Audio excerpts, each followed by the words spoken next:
और भोपाल से अहम खबर है, कंप्यूटर बाबा को मंत्री का दर्जा दिया जाएगा। कमलनाथ सरकार ने मंत्री का दर्जा दिया है।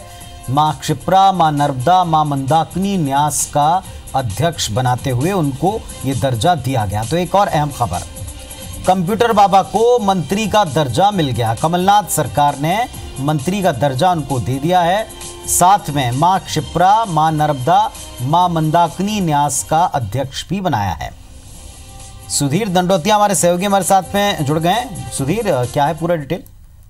देखिए, बिल्कुल मंत्री का दर्जा बीजेपी सरकार में भी कंप्यूटर बाबा के पास में था और उस समय नर्मदा में अवैध उत्खनन को लेकर शिवराज सरकार के खिलाफ मोर्चा खोलते हुए कांग्रेस की मदद कंप्यूटर बाबा ने की थी। चुनाव से ठीक पहले साधु संतों का समागम किया था, सरकार को साधु संतों के खिलाफ होना बताया था और सरकार बनने के बाद ये उम्मीद सबको कहीं ना कहीं लग रही थी कि नई सरकार में कंप्यूटर बाबा फिर से मंत्री पद पा सकते हैं। देर से ही सही पर लेकिन सरकार ने 3 महीने बाद आखिरकार उनको मंत्री पद का दर्जा दिया है। इसके अलावा अगर बात करें तो जो सरकार ने नया न्यास गठित किया है जिसमें क्षिप्रा, मां नर्मदा और मां मंदाकिनी न्यास, उस न्यास का अध्यक्ष कंप्यूटर बाबा को बनाया गया है।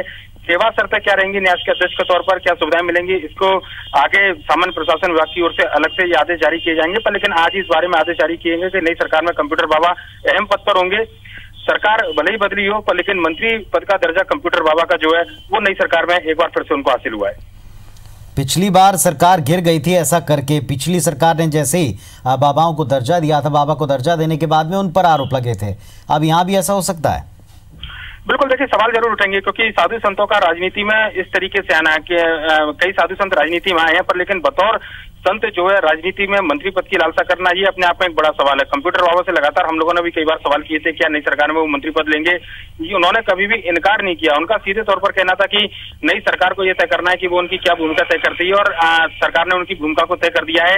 माना यही जा रहा था कि पुरानी सरकार में जिस तरीके से नर्मदा को लेकर उनको मंत्री पद का दर्जा दिया गया था, लगभग उसी तर्ज पर कोई नई भूमिका में कंप्यूटर बाबा नजर आएंगे और नए न्यास का गठन जिस तरीके से कमलनाथ सरकार ने किया है उसके बाद उस न्यास का अध्यक्ष खासकर नर्मदा, क्षिप्रा और चित्रकूट की जो मंदाकिनी नदी है उसके न्यास को लेकर जो सरकार ने न्यास बनाया है उसके अध्यक्ष की जिम्मेदारी कंप्यूटर बाबा को दी है।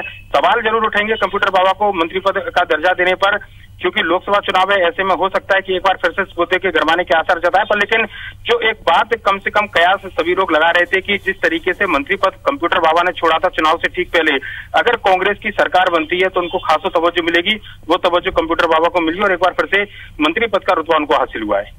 शुक्रिया आपका इस पूरी जानकारी के लिए। तो सुधीर दंडोतिया हमको बता रहे थे कमलनाथ सरकार ने कंप्यूटर बाबा को मंत्री का दर्जा देते हुए मां क्षिप्रा, मां नर्मदा, मां मंदाकिनी न्यास का अध्यक्ष बनाया। याद होगा आपको, पिछली शिवराज सरकार ने भी इनको नर्मदा को लेकर जिम्मेदारी देते हुए, नर्मदा संरक्षण को लेकर जिम्मेदारी देते हुए इसी तरह मंत्री का दर्जा दिया था। फिर बाद में कंप्यूटर बाबा ऐन चुनाव के पहले मंत्री पद का दर्जा छोड़ते हुए सरकार के खिलाफ काम करते नजर आए और फिर ये कयास लगने लगी थी कि जिस तरह वो कांग्रेस के पक्ष में झुकाव रखते हैं, कांग्रेस की सरकार बनने पर उनको वापस से पद मिल सकता है और ऐसा ही होता दिख रहा है।